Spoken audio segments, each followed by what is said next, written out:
আসসালামু আলাইকুম। কেমন আছেন সবাই? আশা করি সকলেই ভালো আছেন। কাছে এবং দূরে যে যেখান থেকে আমার ভিডিওটি দেখছেন সকলকে আমার ভিডিওতে স্বাগতম।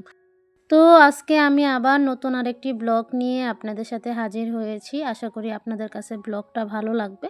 তো ব্লগটা হচ্ছে আমি আজকে বিকাল থেকে শুরু করছি। কারণ সারাদিন অনেকটাই ব্যস্ত ছিলাম। সেজন্য সেরকমভাবে ভিডিও করা হয়নি। বিকালে হচ্ছে গাছে পানি দিতে আসছিলাম। তো ভাবলাম আপনাদের সাথে আমার গাছগুলো একটু শেয়ার করি। গত ভিডিওতে তো হচ্ছে দেখেছেন যে আমি অনেকগুলো গাছ কিনে নিয়ে আসছি। তারপরে কিন্তু প্রায় ১৫ দিন পর আমি আবার নার্সারিতে গিয়েছিলাম। সেখান থেকে এই যে আরও অনেক গাছ কিনে নিয়ে আসছি দেখেন। আর এটা হচ্ছে একটা বড় ডালিয়া। আর এই দেখেন একটা কলি। এই কলিটা কিন্তু আমি গাছ আনার পরে তারপরে আসছে। কলি ছাড়া হচ্ছে গাছটা নিয়ে আসছিলাম।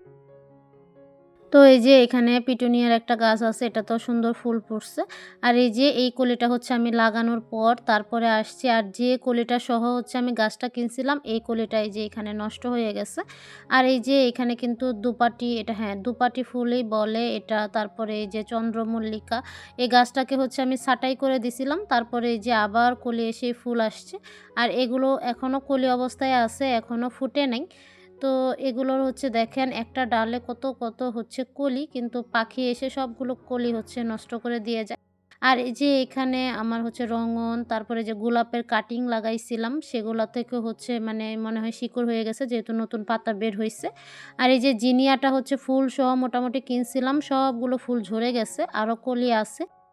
এইজন্যই হচ্ছে আমি মূলত ফুলসহ কিনি না। কারণ কিছুদিন পরেই ফুলগুলো ঝরে যায়। আমি লাগানোর পরে যদি ফুল আসে আমার কাছে সেটা খুবই ভালো লাগে। তো এই যে এই গাছগুলোর নাম হচ্ছে আমি জানি না। আপনারা যদি জানেন কমেন্টে জানায়েন। এটাতে খুব সুন্দর অরেঞ্জ কালারের ফুল আসছে। আর এই যে এখানে গাঁদা, এই গাঁদাটা হচ্ছে কলিসহ কিনছিলাম। আর এই যে কি সুন্দর ফুল ফুটছে। এখানে একটা আছে, এই যে বাইরে আরেকটা ফুটতেছে। তারপর অনেকগুলো কলি আসছে। এখানে হচ্ছে ২ জাতের গাঁদা আছে। এই যে এখানে খুব সুন্দর হচ্ছে অরেঞ্জ কালারের গাঁদা ফুলগুলোও আছে। এখানে ৩ টা গাছ হচ্ছে আমি একটা টবেই লাগাইয়া দিছি। যেহেতু টব নাই। আর এই যে এখানে একটা গোলাপ ফুলের গাছ আছে। আর এগুলো হচ্ছে আমি সবগুলাই নার্সারি থেকে পরবর্তীতে যাইয়া কিনে নিয়ে আসছি। আর এখানে একটা কাঠগোলাপের হচ্ছে কাটিং লাগাইছি। দেখি হয় কিনা। তো এটাই হচ্ছে আমার ছোট্ট বারান্দায় আমার ছোট্ট একটা বাগান। আপনাদের কাছে কেমন লাগছে অবশ্যই কমেন্টে জানাবেন। তো আজকে বিকাল থেকে ব্লগটা শুরুর কারণ হচ্ছে এটাই। আজকে সারাদিন খুব ব্যস্ত ছিলাম। আমরা হচ্ছে ঘুরতে যাব। অনেকদিন যাবৎ কোথাও ঘুরতে যাওয়া হয় নাই। তাই সবকিছু গোছগাছ করতে হচ্ছে। আজকে সারাটা দিন পার হয়ে গেছে। তাও এই যে এখন বাজে হচ্ছে ৫টা। আর আমাদের বাস হচ্ছে ৮টায়। আর এখনও দেখেন লাগেজই গোছানো হয় নাই। মূলত আমি যে কাপড়গুলো নিবো সেগুলো গুছায়ে রাখছি। তো এই যে অফ ক্যামেরায় আমি মোটামুটি হচ্ছে লাগেজটা গুছায়ে নিছি। কারণ হচ্ছে ক্যামেরা অন রেখে তাড়াহুড়ো করেও কাজ করা যায় না। তো এখানে হচ্ছে আমাদের যা, যা দরকার আমার আর হাসব্যান্ডের সবকিছুই হচ্ছে আমি একটা লাগেজে নিয়ে নিছি। তো পরে হচ্ছে দেখলাম যে একটা লাগেজে হচ্ছে না। সেজন্য হচ্ছে আমার বরের যে ব্যাকপ্যাক আছে ওটাতেও কিছু দিছি, টুকটাক দরকারি জিনিসপত্র। তো এই যে আমাদের হচ্ছে ২ টা ব্যাগ, আমরা হাসব্যান্ড ওয়াইফের যত যা প্রয়োজনীয় ছিল এই ২ টা নিয়ে নিছি। তো আমাদের সাথে হচ্ছে আমার ননাস, ননাসের ২ ছেলে এবং মেয়ে, উনারাও মানে যাচ্ছে। তো আমরা সবাই মিলে যাচ্ছি। আসলে ধরতে গেলে এটা একটা ফ্যামিলি ট্যুরের মতোই। তো আমরা হচ্ছে কোথায় যাচ্ছি সেটা পরে আপনাদের সাথে শেয়ার করব। এই যে অ্যানা, আমরা হচ্ছে অ্যানা দিয়ে যাব। তাই এই যে ৮টার আগেই, যেহেতু বাস হচ্ছে ৮টায়, ৮টার আগেই হচ্ছে কাউন্টারে চলে আসছি। তো এসে শুনি যে বাস হচ্ছে আরও ৩০ মিনিট লেটে ছাড়বে। জ্যামের জন্য বাস এখনও আসতে পারে নাই। তো আমরা হচ্ছে এখানে ওয়েট করতেছিলাম। এই যে আমি, আমার ননাস, তারপর এটা হচ্ছে আমার ননাসের মেয়ে। তো সবাই মিলে ওয়েট করার পর দেখলাম যে বাস চলে আসছে। তো এই যে বাসে উঠে গেছি।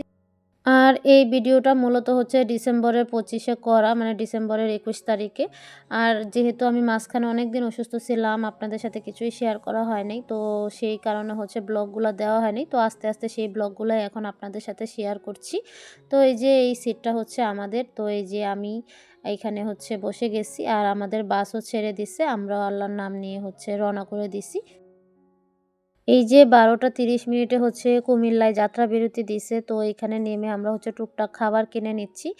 আর যেহেতু এখন ট্যুরের সিজন, রাস্তাঘাটেও প্রচুর জ্যাম ছিল। আমাদের কুমিল্লা আসতে, আসতে হচ্ছে ১২টা ২০ এরকম বেজে গেছিল। আর খুব অল্প সময়ে এজন্য যাত্রাবিরতি দিছে। তাই টুকটাক খাবার কিনে আমরা হচ্ছে গাড়িতেই নিয়ে চলে আসছি। আর আমরা মূলত কোথায় যাচ্ছি আপনাদেরকে বলেই দেই। আমরা হচ্ছে কক্সবাজার যাচ্ছি। তো এই তো খাওয়া-দাওয়া করে আমরা ঘুমিয়ে কক্সবাজার পৌঁছায় গেছি ভোর ৬টায়। আর এসে এই যে আমরা হোটেলের লবিতে ওয়েট করতেছি। আমরা হোটেল সি শাইনে উঠছি। আর এইখানে এই যে এত পরিমাণ সকালবেলা ঠান্ডা ছিল, এটা আমার বর এরকম চাদর মুড়ি দিয়ে বসে আছে।